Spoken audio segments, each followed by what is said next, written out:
好，来关注俄乌局势。当地时间16号，乌克兰总统泽连斯基在社交媒体 X 平台上发帖称，乌克兰战胜俄罗斯的胜利计划90%以上的内容已经制定完成，并将于下周呈现给西方盟友。为了扭转战场的不利形势，泽连斯基一直要求盟友允许乌克兰使用西方导弹，以攻击俄罗斯境内的纵深地区。但美国和英国发生分歧，仍未得出最终结论。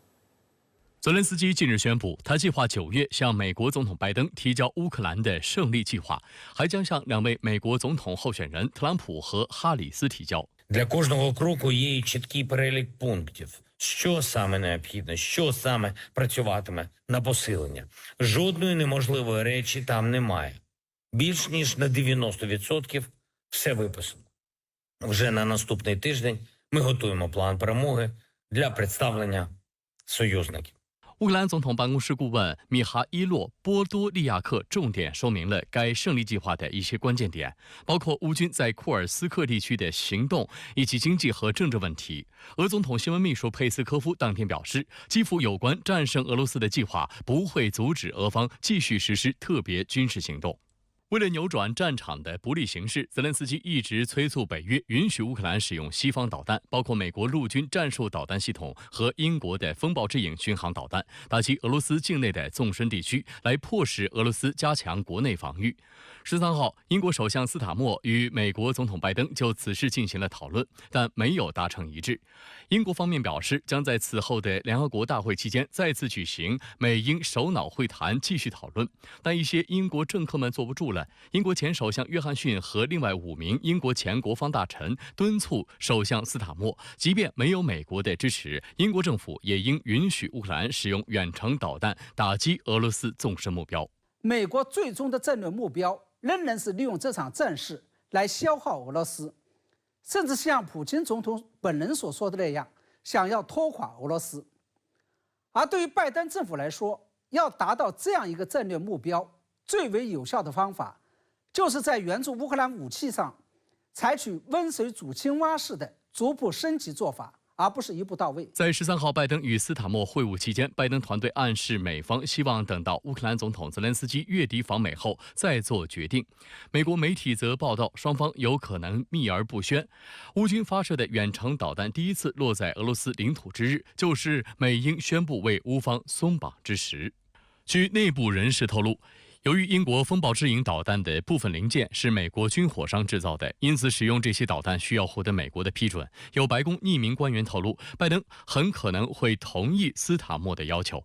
目前，美国和英国都有长程导弹运送至乌克兰，包括英国制造的风暴之影导弹，射程约为250公里，以及美国陆军战术导弹系统的远程版本，射程超过300公里。美国军事智库战略研究所近日发布的报告称，俄 境内的200多个已知军事和准军事目标都在美国陆军战术导弹系统的射程范围之内。在北约的远程导弹运送至乌克兰之后，美方情报称，至少16个位于这些导弹射程内的俄空军基地已经将飞机部署到了射程之外的基地。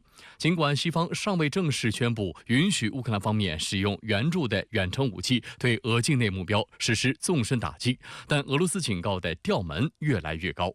Знаете, вальяжные дискуссии министра иностранных дел США, министра иностранных дел Великобритании, которые вот так вот рассуждают, что, ну, может быть, вот мы там вот разрешим наносить удары нашим оружием по России, рассуждают на какую глубину, и у людей возникают вопросы, а нам не пора ли, может быть, на официальном уровне уже тоже начинать рассуждать о том, куда им может чего прилететь в ответ?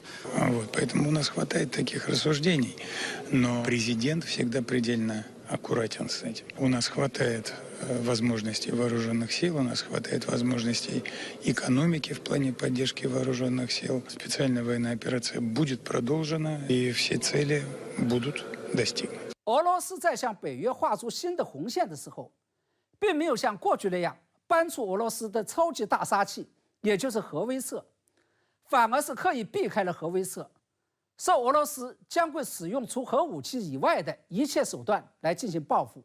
这对于人类安全来说，当然是一件好事情，但是对于俄罗斯来说，这意味着未来俄罗斯将不得不以常规武器和通过常规战争继续跟乌克兰消耗下去。实际上，俄方也正在为战事进一步升级以及长期化做准备。普京16号签署总统令，将俄罗斯武装力量的编制人数增加至238.9万人，其中150万人是军事人员。总统令还责成俄罗斯政府通过联邦预算向国防部拨款。俄方上次扩军是去年底，这次比上一次增加了18万军人编制。在扩军的同时，俄罗斯还对军区进行了调整。普京今年2月曾签署总统令，设立列宁格勒军区和莫斯科军区，替换原来的西部军区，这被视为对北约东扩的回应以及抵御乌克兰方面的威胁。美国社交媒体平台脸书的母公司原日前在一份声明中说，因今日俄罗斯媒体集团等俄媒从事境外干预活动，禁止其在全球范围内使用该公司旗下的社交媒体平台。克里姆林宫猛烈抨击此举，称对此不可接受。总统新闻秘书佩斯科夫回应称，这种行为是对其自身名誉的公然损害，这种针对俄罗斯媒体的选择性行为不可容许。俄方对此事的看法极为负面。据报道，2022年2月，俄乌冲突爆发后，原公司已禁止俄罗斯官方媒体在其平台上投放广告。日前，美国司法部对今日俄罗斯电视台2名员工提出指控，称他们向一家美国公司注资，用于制作和传播符合俄罗斯利益的内容。昨天是中秋佳节，全国各地一场场非遗文化盛宴隆重上演。潮汕莺歌、西安打铁花、绍兴火狐，精彩纷呈的非遗展演，不仅烘托出节日的欢乐氛围，也使得非遗文化在传承中更加大放异彩。潮汕非遗华彩齐聚2024广东卫视非遗中秋晚会。传统的手拉壶，一轮明月一壶茶。这个潮绣呢是潮汕一个题材的，叫家乡情。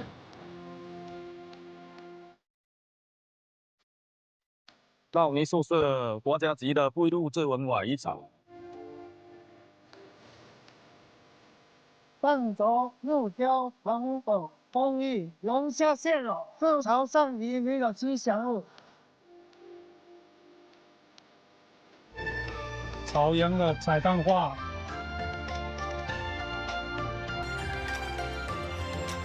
上头被雕，象征了主人的身份还有他的地位。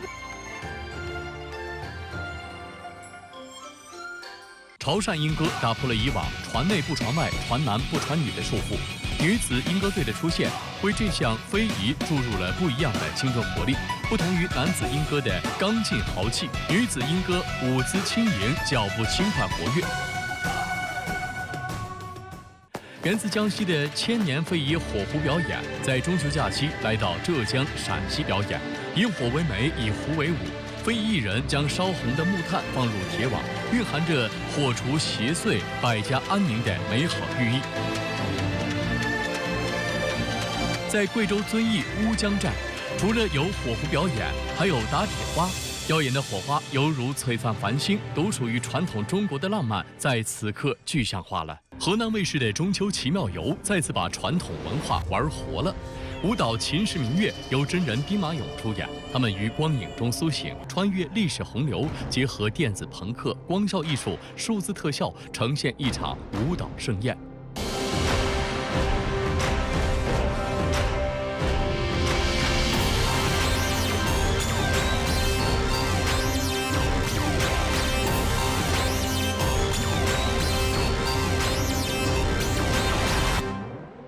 被活化的还有一群狐俑。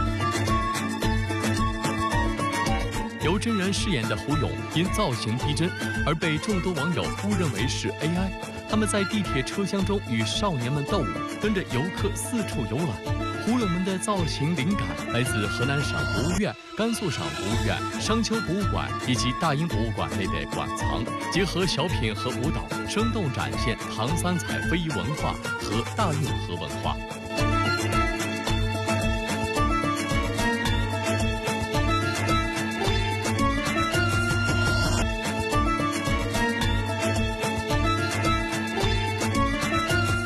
当非遗遇上现在最火的游戏，会擦出怎样的火花？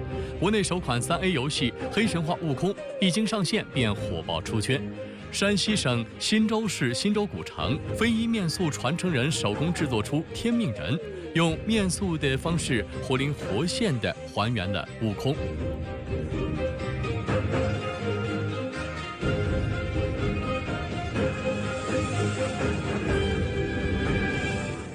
在江苏淮安，55岁的戴武林是清江普堂话第3代非遗传承人。在他手中，各种花鸟、人物、鱼虫都能用麦芽糖作画呈现出来。